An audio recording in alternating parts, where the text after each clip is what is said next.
प्रभु यीशु मसीह के मधुर और मीठे नाम से आप सभी को जय मसीह की। आज परमेश्वर के वचन में आप सभी का स्वागत है।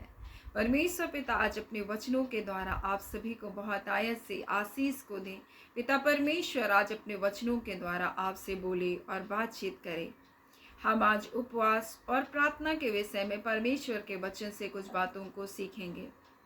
और एक बार तो यूहन्ना के चेले यीशु के पास आकर के कहने लगे, क्या कारण है कि हम और फरीसी बहुत उपवास को रखते हैं परंतु तेरे चेले उपवास क्यों नहीं रखते? यीशु से पूछ रहे हैं। और जब यूहन्ना के चेले इस बात को पूछ रहे हैं तब यीशु मसीह उनसे कहता है, क्या बाराती जब तक दूल्हा उनके साथ उपवास कर सकता है? यानी यीशु मसीह कह रहा है कि मैं तो उनका दूल्हा हूँ और मैं उनके साथ हूँ, इसलिए वो उपवास नहीं करते। परंतु एक दिन ऐसा समय आएगा जब मैं उनसे अलग हो जाऊंगा और वो क्या करेंगे? उपवास करेंगे।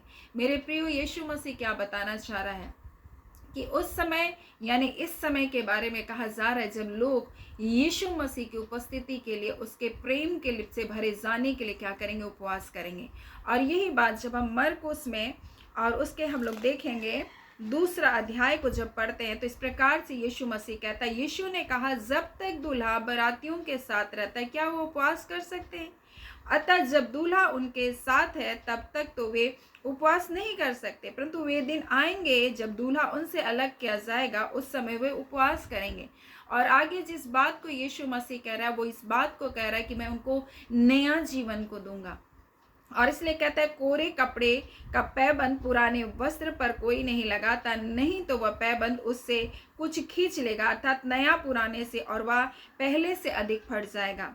नए दाखरस को पुराने मस्कों में कोई नहीं रखता, नहीं तो दाखरस मस्कों को फाड़ देगा। दाखरस और मस्के दोनों नष्ट हो जाएंगे, परंतु नया दाखरस नई मस्कों में भरा जाता। और यीशु मसीह कह रहा है कि मैं उनसे अलग हो जाऊंगा और मैं अपना आत्मा उनके जीवन पर उंडेलूंगा। और जब हम परमेश्वर की उपस्थिति में प्रार्थना और उपवास करके जाते हैं तो हम पवित्र आत्मा से भरे जाते हैं। उपवास करने का अर्थ परमेश्वर के सामने दीन होना, अपने हृदय को खाली करना और भरे जाना। मेरे प्रियो, जब हम परमेश्वर की उपस्थिति में जाते हैं, हम उपवास करके जाते हैं। कई बार हम उपवास तो रखते हैं लेकिन हम प्रार्थना नहीं करते, परमेश्वर के निकटता में नहीं बैठते, तो उस उपवास का कोई प्रतिफल नहीं है, क्योंकि वो सिर्फ भोजन ना खाना होगा। जब हम उपवास करते हैं तो हमें प्रार्थना के साथ परमेश्वर को उपस्थिति में बैठना है, अपने आप को परमेश्वर के सामने खाली करना है, अपने आप को परमेश्वर के सामने नम्र और दीन करना है और परमेश्वर से कहना, परमेश्वर मेरे जीवन के हर अशुद्धता को, अपवित्रता को, हर कड़वाहट को, हर बुराई को मेरे जीवन से तू निकाल। और यही बात तो यूएल में जब हम दूसरा अध्याय उसके 12 में पढ़ते हैं कि अपने मन से फिर करके मेरे पास आए। मेरे प्रियो, परमेश्वर उस उपवास से प्रसन्न होता है जब मनुष्य अपने आप को परमेश्वर के सामने खाली करता है, नम्र बनता है। परमेश्वर नहीं चाहता कि हम सिर्फ मुंह से उदासी बने रहें, परंतु अपने जीवन को परमेश्वर के सामने उंडेले। और ये उपवास के बारे में यीशु मसीह बता रहा है और कह रहा है, पुराने मस्कों में कोई नया दाखरस नहीं भरता, यानी पुराना जीवन है, पुराना पाप है, पुराना बुराई है, और फिर हम बोलेंगे परमेश्वर हम आपकी उपस्थिति में आए। नहीं, जब हम परमेश्वर के पास, उसके बेटे यीशु मसीह के पास जब जाते हैं उपवास के लिए, तब हमें अपने आप को खाली करना, हमें नया बनना है, हमको पुरानी बातों को छोड़ना और नए जीवन में हमको प्रवेश करना। और तब तो परमेश्वर अपना आत्मा हमारे जीवन से में क्या करेगा? परिपूर्ण करेगा। मेरे प्रिय, उपवास करने का उद्देश्य होता है, और कई बार हम यूं ही इसको एक नियम बना लेते हैं, जैसे फरीसी और शास्त्री, जिसको हम लोग देखते हैं मत्ती 6:18 में। फरीसी जब परमेश्वर के भवन में जाता है प्रार्थना करने तो इस प्रकार से कहता है, मैं सप्ताह में 2 बार उपवास करता हूँ, मैं 10वां अंश भी देता हूँ। मेरे प्रियो, परमेश्वर का वचन प्रार्थना, उपवास और दान, ये तीनों चीजों को परमेश्वर ने गुप्त रखा, और इसका प्रतिफल भी परमेश्वर ने कहा प्रतिफल भी मिलेगा, लेकिन ये गुप्त में होना चाहिए। कई बार ये हमारे लिए एक नियम हो जाता है कि मुझको 10वां देना है या फिर मुझको उपवास करना है, और ये फरीसी ऐसे ही करा, मैं सप्ताह में 2 बार उपवास करता हूँ, मैं अपनी कमाई का 10वां अंश भी देता हूँ। मेरे प्रिय, ये नियम नहीं है, परंतु जब हम उपवास करते हैं, हम परमेश्वर से प्रेम करते हैं और हम चाहते हैं कि हम परमेश्वर के इच्छा के अनुसार अपने जीवन को जिए, जैसा हमारा परमेश्वर पवित्र, हम वैसे ही पवित्रताई का जीवन को जिए। इसलिए हम परमेश्वर के सामने नम्रता और दीनता के साथ जाते हैं और अपने आप को खाली करते। फिर जब हम उपवास करते हैं तो उपवास करने का एक उद्देश्य है, एक मकसद है कि हम परमेश्वर के पास क्यों कर गए। बिना मकसद के कुछ लोग सप्ताह सप्ताह उपवास करते हैं, उस उपवास का कोई भी प्रतिफल नहीं, क्योंकि वो सोचते हम भूखे हैं और हम बस ऐसे उपवास रख रहे हैं, तो उसका कोई भी प्रतिफल नहीं। लेकिन परमेश्वर का वचन हमें क्या बताता है कि जब हम लोग परमेश्वर के वचन से एजरा उसका 8 उसका 23 को देखते हैं, तो इस विषय के लिए उसने उपवास रखा। इस प्रकार से परमेश्वर का वचन हमसे कहता है, जब हम लोग देखेंगे एजरा और उसके हम लोग जब 8वां अध्याय को देखते हैं, 8वां अध्याय उसके 23 को, तो इस प्रकार से हमें लिखा हुआ है कि इसी विषय पर हमने उपवास करके अपने परमेश्वर से प्रार्थना की और उसने सुनी।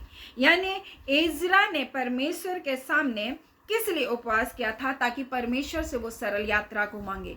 वो इस प्रकार से लिखा हुआ है, हमने अहुआ नदी के तट पर उपवास का प्रचार इस आशय से किया, यानी उपवास का एक उद्देश्य है, इस आशय से किया कि हम परमेश्वर के सामने दीन हो। पहला जो है कि परमेश्वर के सामने दीन हो और उससे अपने और अपने बच्चों और अपनी समस्त संपत्ति के लिए सरल यात्रा मांगे। यानी इस उपवास का एक मकसद था कि हम परमेश्वर से सरल यात्रा को मांगे और सबसे पहले कि हम परमेश्वर के सामने दीन हो और परमेश्वर से हम सहायता को प्राप्त करें। तो जब हम उपवास करते हैं तो उपवास का एक मकसद है, एक आशय है, एक उद्देश्य, एक विषय है मेरे प्रियो। और हमको विषय के साथ ही उपवास को रखना, ऐसे ही भूखा रहना कोई उपवास नहीं है मेरे प्रियो, लेकिन उपवास के साथ प्रार्थना अवश्य है। और इसलिए तो यहाँ लिखा है कि हम बाल बच्चों और बोलते हैं बाल बच्चों और उसकी समस्त संपत्ति के लिए सरल यात्रा मांगे, क्योंकि मैं मार्ग में शत्रुओं से बचने के लिए सिपाहियों का दल और सवार राजा से मांगने से लजाता था, क्योंकि हम राजा से कह चुके हमारा परमेश्वर अपने सब खोजियों पर भलाई के लिए कृपा दृष्टि रखता है। जो उसने उसे त्याग देते हैं उनका बल और कोप करके विरोध बल और कोप उनके विरोध है। इस विषय पर हमने उपवास करके अपने परमेश्वर से प्रार्थना की और उसने सुनी। यानी उसने उपवास किया और प्रार्थना किया। कई बार हम प्रार्थना करते हैं लेकिन उपवास नहीं करते, कई बार हम उपवास करते हैं लेकिन प्रार्थना नहीं करते, लेकिन ये साथ साथ चलना है। और कई बार ये हमारे नियम नहीं बनना है, परंतु हमें एक उद्देश्य के तहत परमेश्वर के उपवास के साथ हमें उस जगह पर प्रवेश करना है जो परमेश्वर का स्थान है, और पवित्र आत्मा से हमको सहायता को मांगना है। मेरे प्रियो, पवित्र आत्मा हमारे जीवन में, हाँ, हमारे जीवन में वो अनुमति को हम जब तक परमेश्वर से मांगते नहीं, परमेश्वर हमारे जीवन में कार्य नहीं करता, उसका आत्मा हमारे जीवन में कार्य नहीं करता। प्रकाशित वाक्य में क्या लिखा है? देख मैं द्वार पर खटखटाता हूं बोल रहा है। यानी कि वो ऐसे ही किसी के जीवन में प्रवेश नहीं करता, उसके लिए आपको द्वार खोलना होगा, उसके लिए आपको आमंत्रित करना होगा। वैसे ही पवित्र आत्मा को भी आपको आमंत्रित करना होगा, आपको बोलना होगा, कृपा कर पवित्र आत्मा आप मेरे जीवन के इस क्षेत्र में मुझे सहायता को प्रदान कीजिए, तब तो वो आपके लिए सहायता को प्रदान करेगा मेरे प्रिय। और यीशु मसीह उपवास के बारे में इसलिए बता रहा है कि मेरे लोग जब मैं नहीं रहूंगा तब वो प्रार्थना करेंगे, वो प्रार्थना करेंगे और परमेश्वर से मांगेंगे, वो सहायता को मांगेंगे, वो पवित्र आत्मा को मांगेंगे और वो भरे जाएंगे। और जब भर करके पवित्र आत्मा की सामर्थ्य से जब भर करके वो बाहर निकलेंगे, तब परमेश्वर उनके जीवन में अद्भुत काम करेगा। और यही बात यीशु मसीह 40 दिन और 40 रात के उपवास में किया। और जब वो उपवास को खत्म किया, वो शैतान के सारी योजना, सारी परीक्षाओं के ऊपर उसने जय को पाया। और जब वो निकला तो इस प्रकार से लिखा, वो सामर्थ्य से भरा हुआ निकला और उसकी कीर्ति सब जगह में फैल गई। यानी जब हम उपवास और प्रार्थना के साथ परमेश्वर के साथ समय को बिताते हैं, हम जब बाहर निकलते हैं, परमेश्वर हमारे जीवन को अपनी सामर्थ से भरता है मेरे प्रियो। और परमेश्वर हमारे जीवन की यात्रा को सरल करता है। कई बार शत्रु हमारे जीवन में नाना प्रकार की परीक्षाओं को लेकर आता है और हम उन परीक्षाओं को नहीं समझते, लेकिन जब हम प्रार्थना और उपवास करते हैं, हम शैतान के हर परीक्षाओं के ऊपर हम जय पाते हैं। इसलिए हमको उपवास और प्रार्थना करना आवश्यक है। हमें अपने जीवन की सरल यात्रा के लिए हमको उपवास और प्रार्थना करना आवश्यक है। हमको परमेश्वर से सहायता मांगने के लिए हमको उपवास और प्रार्थना करना आवश्यक है। हमें परमेश्वर के सामने नम्र और दीन बनने की आवश्यकता है। ये उपवास और प्रार्थना मन हमें दीन बनने के लिए भी सिखाता है मेरे प्रियो। और मैं परमेश्वर के वचन से आपको एक बात को बताना चाहती हूँ। जब यीशु मसीह, हम देखते हैं एक बच्चा है जिसको दुष्ट आत्मा ने पकड़ करके रखा और उसको वो कभी आग में और कभी पानी में गिराता था। वो मिर्गी के जैसा उसके मुंह से फेन निकलता था और वो इस प्रकार से वो बहुत तड़पता था। उसका पिता इसके लिए परेशान था। और जब चेले प्रार्थना कर रहे हैं तो उस दुष्ट आत्मा को नहीं निकाल पा रहे, तब वहाँ यीशु मसीह आता है और तुरंत ही वो दुष्ट आत्मा उसको छोड़ करके मरोड़ करके निकल जाती है। और यहाँ पर हम देखते हैं कि उसके चेले यीशु मसीह से पूछते हैं कि हम उसे क्यों नहीं निकाल पाए? तब यहाँ यीशु मसीह उनसे कहता है कि ये जाति बिना प्रार्थना और बिना उपवास के किसी उपाय से नहीं निकलती। मेरे प्रियो, और परमेश्वर आज अपने वचन के द्वारा हमें बताना चाहता है कि इसलिए हमें उपवास और प्रार्थना करना है, ताकि हम परमेश्वर की उपस्थिति में जाकर हम उस सामर्थ्य जीवन को प्राप्त करें। कई बार हमारे जीवन में शत्रु हमारे मार्गों को टेढ़ा मेढ़ा करता है। कई बार शत्रु हमारे जीवन में कई प्रकार के हमारी यात्रा को कठिन करता है। कई बार आप देखेंगे कुछ काम को आप करने जाएंगे, वो काम किसी का तो तुरंत हो जाता है, लेकिन आपको उस काम को करने के लिए बहुत स्ट्रगल करना पड़ता है। हो सकता है आप अपने जीवन में ऐसा कभी सोचते होंगे कि मेरे साथ ऐसा क्यों हो रहा है, कि क्यों मेरे काम नहीं बनते। तो किसी के काम तो तुरंत हो जा रहे, पर तू मेरे काम क्यों नहीं? क्योंकि शत्रु हमारे मार्गों को टेढ़ा मेढ़ा करता है। शत्रु हमारे जीवन में क्या करता है? हमारे लिए फंदे को लगाता है। कई बार हमारे आगे पीतल के फाटकों को लगाता है, लोहे की जंजीरों से हमारे पैरों को बांधता है। इसलिए परमेश्वर का वचन कहता है, जब तुम उपवास करोगे तो तुम क्या करना? इन जंजीरों को टुकड़े टुकड़े करना। मेरे प्रियो, अन्याय से वो हमारे ऊपर क्या करता है? अपना बोझ को डालता है। अन्याय से बनाया हुआ जुआ। मेरे प्रियो, परमेश्वर ने हमें छुटकारा दे दिया, परमेश्वर ने हमको जय दिया, परमेश्वर ने हमको आशीष दे दिया, परमेश्वर ने हमको श्राप से आजाद कर दिया अपने बेटे यीशु मसीह के द्वारा। लेकिन शत्रु फिर भी वो ढीठ है और हमारे जीवन में वो क्या करता है? अन्याय पूर्वक जुए को डालता है। वो हमारे विरोध में क्या करता है? कई प्रकार के षड्यंत्रों को करता है और हमारे जीवन में वो फंदे को लगाता है, कई बार फाटक को लगाता है, कई बार हमें डिले की आत्मा में हमें बांध कर रखता है, हमारे काम को बनने नहीं देता। और मेरे प्रिय, इस कारण लोग अपने जीवन में निराश और हताश हो जाते हैं।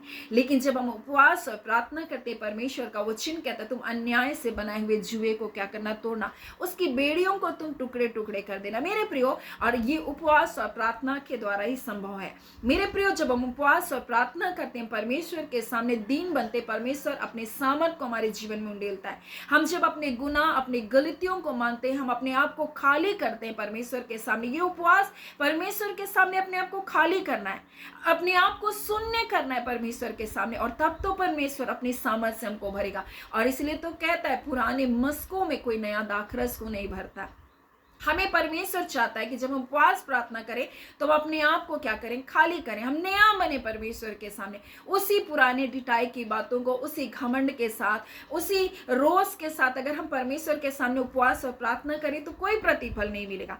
लेकिन उपवास और प्रार्थना यही बात को दर्शाता है कि हम परमेश्वर के सामने नम्र और दीन बने। परमेश्वर से पूछे, परमेश्वर क्या गलती है मेरे जीवन में? कौन सा ऐसा पाप है जो मुझको रुकावट को डाल रहा है? कौन सी ऐसी बातें परमेश्वर आप प्रकट करें, और परमेश्वर आपको दिखाएगा उन बातों को। और परमेश्वर के सामने यही तो है दीन बनना, यही तो है नम्र बनना। और जब आप ऐसा करेंगे, परमेश्वर आपके जीवन को नया करेगा और अपनी आत्मा से भरेगा, अपनी सामर्थ से भरेगा। और जब आप वहां से निकलेंगे, परमेश्वर आपके जीवन में अद्भुत कार्य को करेगा, अद्भुत प्रतिफल को देगा। इसलिए परमेश्वर का वचन हमें बताता है कि जब तुम उपवास और प्रार्थना करो तो गुप्त रीति से करना, और आप परमेश्वर के सामने अपने आप को नम्र और दीन करना। तब तो परमेश्वर अपनी सामर्थ से आपको भरेगा, और जिस विषय के लिए आप प्रार्थना करें, परमेश्वर उन विषय को आपके जीवन में क्या करेगा?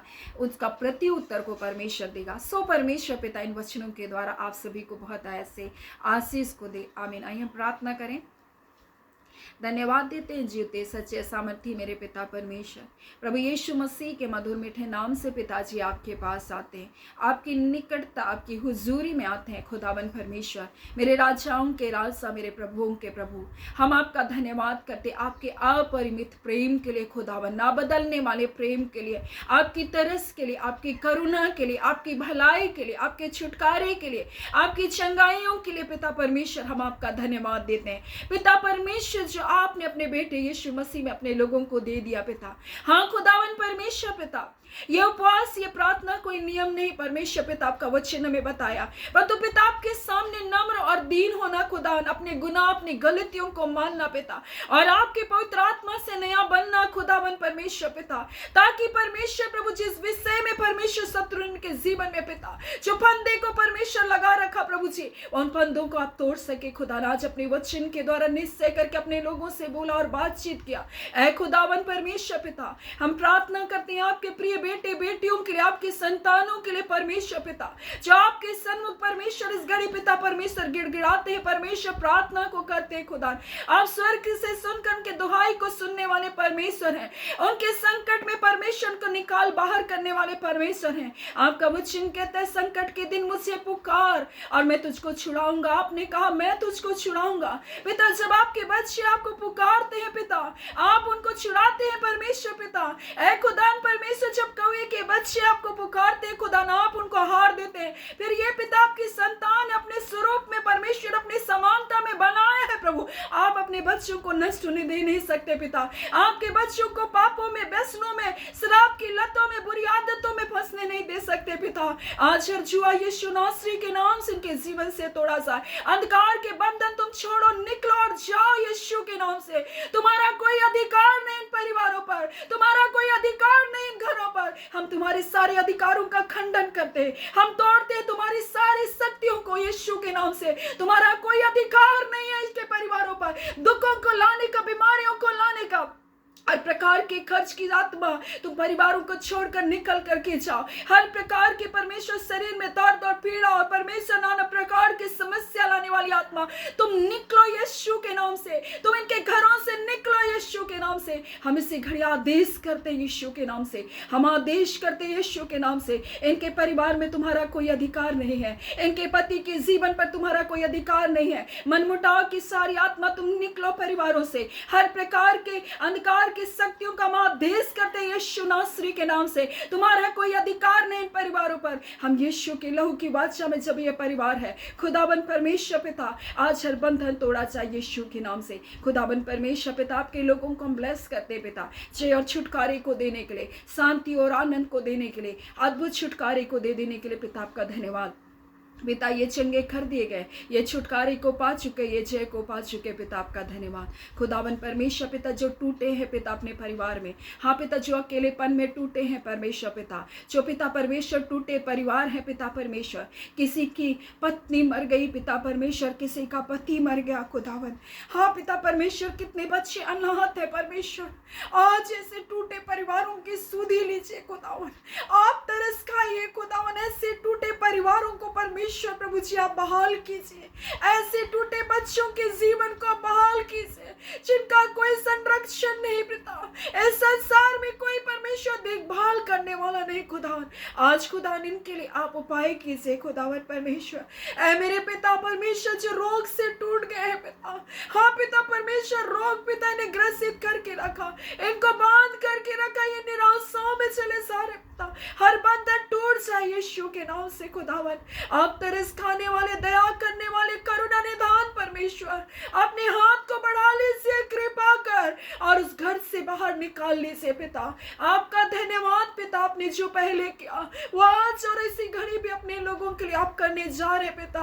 अपने सामर्थ से, अपने बुझबल से, उन गर्द से, उन अंधकार से निकाल रहे पिता अपने लोगों को। हम आपका धन्यवाद करते मेरे अबा, हम आपकी स्तुति करते मेरे अबा।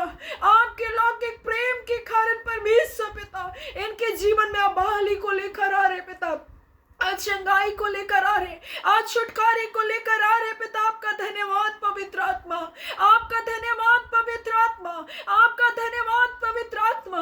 आप इन निराशाओं में जो बेटे और बेटियां हैं प्रभु जी, कोई जॉब न होने के कारण परमेश्वर पिता, उन आलोचनाओं के कारण परमेश्वर पिता, आप उस घर से निकाल रहे पिता, आपका धन्यवाद देते। आपने परमेश्वर अपने लोगों को बहुत आयत की आशीष को दिया है, अपने लोगों को अपने जय छुटकारे को दिया है पिता, आपका धन्यवाद। आपके प्रेम के लिए धन्यवाद पवित्र आत्मा, धन्यवाद यीशु प्रभु, धन्यवाद पिता परमेश्वर। सारी आदर महिमा आपको देते हैं, अद्भुत कार्य के लिए धन्यवाद। प्रार्थना यीशु के नाम से मांगते, दया सुने, अनुग्रह से ग्रहण कर लीजिएगा, आमीन।